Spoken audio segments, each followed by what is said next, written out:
Hello student, welcome back. आज हम अपना लेक्चर नंबर 4 स्टार्ट करेंगे। हमारा आज का टॉपिक है प्रीएम्बल ऑफ द कॉन्स्टिट्यूशन। बहुत इंपॉर्टेंट टॉपिक है ये, तो चलिए इसको डिस्कस कर लेते हैं। The preamble of the constitution. तो इधर राइट साइड में आपकी स्क्रीन पे आप देख पा रहे होंगे कि यहाँ पे प्रीएम्बल ऑफ कॉन्स्टिट्यूशन हमने पूरा लिखा हुआ है। एक बार मैं पहले इसको पढ़ लेता हूँ, फिर उसके बाद हम इसके एक एक वर्ड को डिस्कस करेंगे।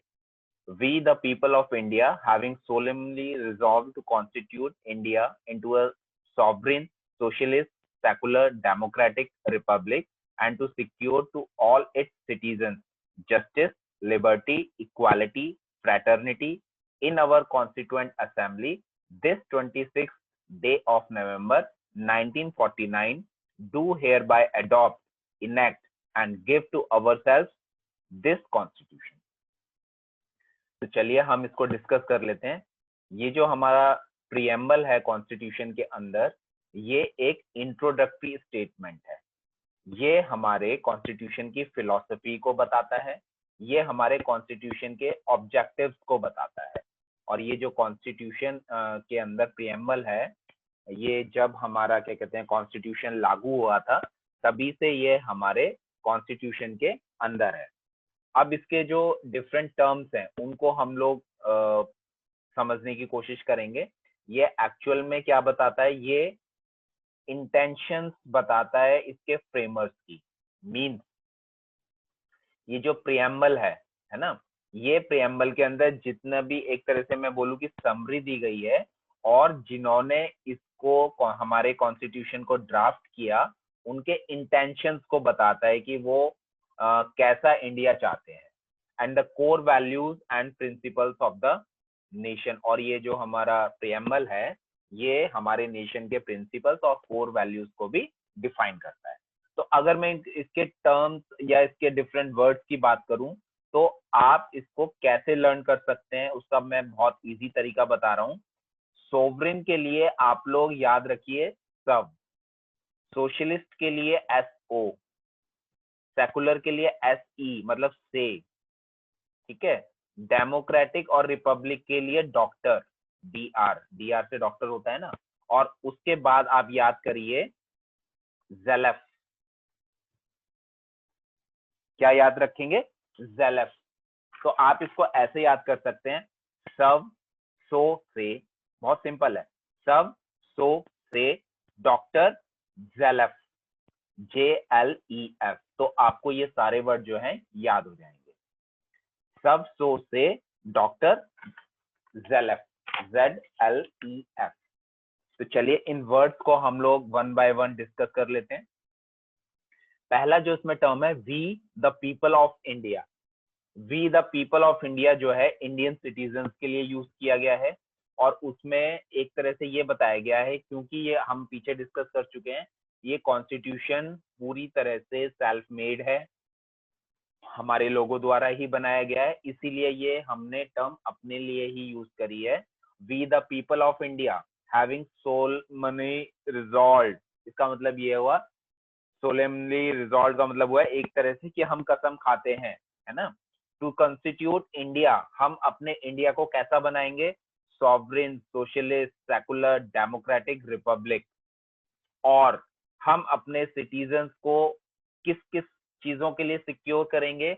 उनके जस्टिस के लिए, उनके लिबर्टी के लिए, उनकी इक्वालिटी के लिए और फ्रेटर्निटी के लिए, ठीक है। और क्योंकि ये हमारा जो कॉन्स्टिट्यूशन है वो 26 नवंबर 1949 को अडॉप्ट किया गया था, इनेक्ट किया गया था, तो कॉन्स्टिट्यूशन में ये वो वाली डेट भी दी गई है, प्रीएम्बल में ये डेट दी गई है। नेक्स्ट है इसमें सॉवरेन। इस टर्म को हम समझ लेते हैं। सॉवरेन का मतलब है India has its own independent authority. India की जो गवर्नमेंट है पूरी तरह से इंडिपेंडेंट है, किसी भी एक्सटर्नल पावर का इन्फ्लुएंस हमारी गवर्नमेंट के ऊपर नहीं है। जितने भी इंटरनल मैटर्स हैं इंडिया के, इंडिया उनको खुद सॉल्व कर सकता है, किसी एक्सटर्नल पावर की हेल्प की रिक्वायरमेंट नहीं है। In the country, the legislature has the power to make laws which are subjected to certain limitations। और जो हमारे कंट्री का लेजिस्लेचर है उसके पास ये पावर है कि वो हमारे इंडिया के लिए क्या बना सकता है, रूल एंड रेगुलेशंस बना सकता है और उनको इम्प्लीमेंट कर सकता है। तो सॉवरेन का क्या मतलब हुआ, जिसमें किसी भी एक्सटर्नल पावर का कोई भी दखल अंदाजी ना हो। नेक्स्ट टर्म है इसमें सोशलिस्ट। तो सोशलिस्ट का मतलब ये है कि इंडिया के अंदर एक मिक्स इकोनॉमी होगी, उसमें बोथ प्राइवेट और पब्लिक सेक्टर कोएग्जिस्ट करेंगे। और इसमें सोशलिस्ट जो टर्म है जनरली वो सोशल से बना हुआ है ना, और इसका मतलब है कि लोगों का ओवरऑल डेवलपमेंट करना। ये जो सोशलिस्ट टर्म है, जब हमारा कॉन्स्टिट्यूशन 26 जनवरी 1950 को इम्प्लीमेंट हुआ था, तब ये टर्म सोशलिस्ट प्रीएम्बल के अंदर नहीं थी। लेकिन जब 42nd अमेंडमेंट हुआ 1976 में प्रीएम्बल के अंदर, तब इस टर्म को ऐड किया गया था। ठीक है, नेक्स्ट है हमारा सेकुलर। सेकुलर हम टर्म पहले भी डिस्कस कर चुके हैं, और ये भी 42nd जब कॉन्स्टिट्यूशनल अमेंडमेंट हुआ था तब ये टर्म इनकॉर्पोरेट की गई थी प्रीएम्बल के अंदर। और इसका मतलब यह है कि इंडिया का अपना कोई रिलीजन नहीं होगा, लेकिन इंडिया में रहने वाले जो लोग होंगे वो किसी भी रिलीजन को मान सकते हैं। India get equal respect, protection and support from the state. जितने भी रिलीजन है इंडिया के अंदर, सबको इक्वल रिस्पेक्ट मिलेगा, इक्वल सपोर्ट मिलेगा और इक्वल प्रोटेक्शन मिलेगा।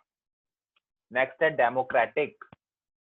डेमोक्रेटिक का मतलब है that the Constitution of India has an established form of constitution which gets its authority from the will of the people expressed in an election। इसका मतलब ये हुआ कि इंडिया एक डेमोक्रेसी है।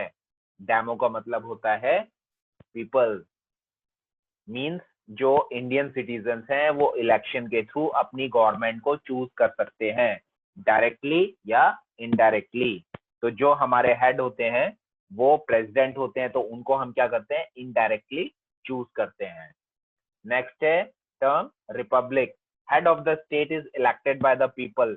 रिपब्लिक का मतलब ये है कि एक तो हमारे जो प्रेसिडेंट होंगे वो हमारे हेड होंगे, और दूसरा ये है उनको हम इनडायरेक्टली इलेक्ट कर सकते हैं बाय इलेक्शन। और दूसरा ये है कि रिपब्लिक के अंदर कि लोगों का शासन होगा। अब इसमें राजा का बेटा राजा नहीं होगा, मोनार्की नहीं चलेगी। ठीक है, तो जो भी हेड होंगे उनको इंडियन सिटीजन्स जो हैं वो सिलेक्ट करेंगे, इलेक्ट करेंगे। नेक्स्ट है justice. It is necessary to maintain order in society that is promised through various provisions of fundamental rights, DPSP provided by the constitution of India. अब लोगों को न्याय मिल सके, और वो न्याय भी कैसा, सोशल हो, इकोनॉमिक हो या पॉलिटिकल हो, तीनों तरह का न्याय लोगों को मिल सके, उसके लिए हमारे कॉन्स्टिट्यूशन में प्रोविजंस दिए गए हैं। हमारे कॉन्स्टिट्यूशन में फंडामेंटल राइट और directive principles of state policy जैसे प्रोविजंस ऐड किए गए हैं। इन दोनों प्रोविजंस को, फंडामेंटल राइट्स हो या directive principles of state policies हो, इनको हम नेक्स्ट लेक्चर में डिस्कस करेंगे। तो जस्टिस के अंदर 3 एलिमेंट आते हैं। एक आता है हमारा सोशल जस्टिस, एक आता है हमारा इकोनॉमिक जस्टिस, और थर्ड आता है हमारा पॉलिटिकल जस्टिस। तो social justice, the constitution want to create a society without discrimination on any ground like caste, creed, gender and religion. Social justice का मतलब ये है कि हमारा कॉन्स्टिट्यूशन चाहता है कि भारत के अंदर, इंडिया के अंदर एक ऐसी सोसाइटी बने जिसमें किसी तरह का डिस्क्रिमिनेशन ना हो, किसी भी तरह का डिफ्रेंसिएशन ना हो, चाहे वो लोग जो हैं किसी भी कास्ट के हों, किसी भी पंथ के हों, क्रीड के हों, जेंडर के हों, रिलीजन के हों, मेल हों, फीमेल हों, किसी भी तरह का डिस्क्रिमिनेशन हमारे इंडिया के अंदर नहीं होगा। ये कॉन्स्टिट्यूशन में कहा गया है, प्रेम्बल में कहा गया है, इसको कहा गया है सोशल जस्टिस। इकोनॉमिक जस्टिस का मतलब है no discrimination on the basis of wealth, income and economic status. Wealth के बेस पे, मनी के बेस पे, इनकम के बेस पे लोगों का डिस्क्रिमिनेशन नहीं होगा। और थर्ड है पॉलिटिकल जस्टिस।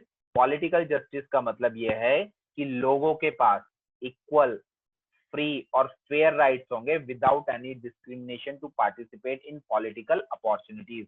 जो भी लोगों के सामने पॉलिटिकल अपॉर्चुनिटीज है, चाहे वो उन्हें इलेक्शन लड़ना हो, है ना, तो उसमें सभी लोगों को इक्वली पार्टिसिपेट करने का मौका दिया जाएगा, उसमें किसी तरह का डिस्क्रिमिनेशन नहीं होगा।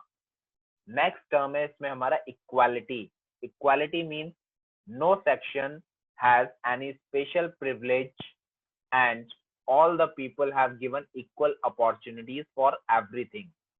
तो इक्वालिटी का मतलब भी यही है कि सोसाइटी के किसी भी सेक्शन को स्पेशल प्रिविलेज नहीं दिया जाएगा, सबको इक्वल अपॉर्चुनिटीज दी जाएंगी without any discrimination. Everyone is equal before the law, और कानून के सामने जितने भी इंडियन सिटीजन हैं सब बराबर हैं, कानून की नजरों में सब बराबर हैं। नेक्स्ट है हमारा liberty. Liberty means freedom for the people. लोगों को कई तरह के फ्रीडम दिए गए हैं ताकि वो ये चूज कर सकें कि उनको अपनी लाइफ कैसे चलानी है, कैसे जीना है। उनके पॉलिटिकल व्यूज में उनको फ्रीडम दिया गया है। सोसाइटी में किस तरीके से बिहेव करना है उसके लिए भी उनको लिबर्टी दी गई है, फ्रीडम दी गई है। लेकिन लिबर्टी का ये मतलब नहीं है, not mean freedom to do anything. Liberty का मतलब ये नहीं है कि आप सोसाइटी के अंदर कुछ भी कर सकते हैं। आपको सोसाइटी के अंदर जो लॉज बने हुए हैं उनको ओबे करना होगा, उनको मानना होगा। फ्रेटर्निटी का मतलब है means a feeling of brotherhood and an emotional attachment with the country and all the people. Fraternity का मतलब है ब्रदरहुड, मतलब भाईचारा। इंडियन सिटीजन जितने भी हैं सब में भाईचारा हो और उनका अपनी कंट्री और दूसरे लोगों के साथ एक इमोशनल अटैचमेंट हो, इसको कहा गया है फ्रेटर्निटी। और दूसरा फ्रेटर्निटी में एक पॉइंट और है, it helps to promote dignity and unity in the nation. कि हमारे नेशन में एक एकता बनी रहे, हमारे नेशन की डिग्निटी बनी रहे, तो इस वर्ड को प्रेएम्बल में यूज किया गया है। अब देख लेते हैं हमारे प्रेएम्बल में अमेंडमेंट कब कब हुए हैं, है ना। अमेंडमेंट ऑफ द प्रेएम्बल, क्या प्रेएम्बल में हम अमेंडमेंट कर सकते हैं या नहीं कर सकते हैं। तो एक केस हुआ था 1973 में, Kesavananda Bharati versus state of Kerala, है ना। इनके बीच में एक केस चला था और उसमें सुप्रीम कोर्ट ने ये माना था कि preamble is part of the constitution. जो प्रेएम्बल होगा वो अब से कॉन्स्टिट्यूशन का पार्ट होगा, बल्कि इससे पहले प्रियम्बल को कॉन्स्टिट्यूशन का पार्ट नहीं माना जाता था। अब क्योंकि 42nd अमेंडमेंट एक्ट हुआ 1976 में और सुप्रीम कोर्ट का जजमेंट आया Kesavananda Bharati versus state of Kerala case के जजमेंट में कि प्रियम्बल कॉन्स्टिट्यूशन का पार्ट है, तो जब ये कॉन्स्टिट्यूशन का पार्ट है तो प्रियम्बल को आर्टिकल 368 जो कॉन्स्टिट्यूशन का है उसके थ्रू इसके अंदर चेंज किया जा सकता है। लेकिन साथ में कंडीशन ये है कि जो बेसिक स्ट्रक्चर रहेगा प्रियम्बल का उसमें अमेंडमेंट नहीं किया जा सकता। आर्टिकल 368 हम लोग पहले भी डिस्कस कर चुके हैं, कॉन्स्टिट्यूशन का वो आर्टिकल है जिसके थ्रू हम कॉन्स्टिट्यूशन में अमेंडमेंट कर सकते हैं। और जब सुप्रीम कोर्ट ने 1973 में ये कह दिया कि प्रियम्बल जो है वो कॉन्स्टिट्यूशन का पार्ट है, तो अब प्रियम्बल में भी चेंज हो सकता है। तो 42nd अमेंडमेंट हुआ कॉन्स्टिट्यूशन में 1976 में, तो उसमें प्रियम्बल में भी अमेंडमेंट हुआ और उसमें 3 वर्ड ऐड किए गए, सोशलिस्ट, सेकुलर एंड इंटीग्रिटी।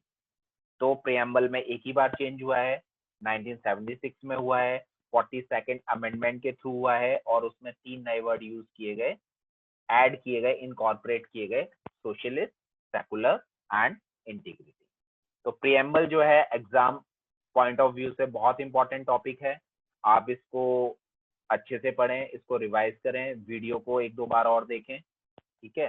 तो आपको इजीली ये टॉपिक जो है बहुत इजी है, आपको अच्छे से ये समझ आ जाएगा। Thank you.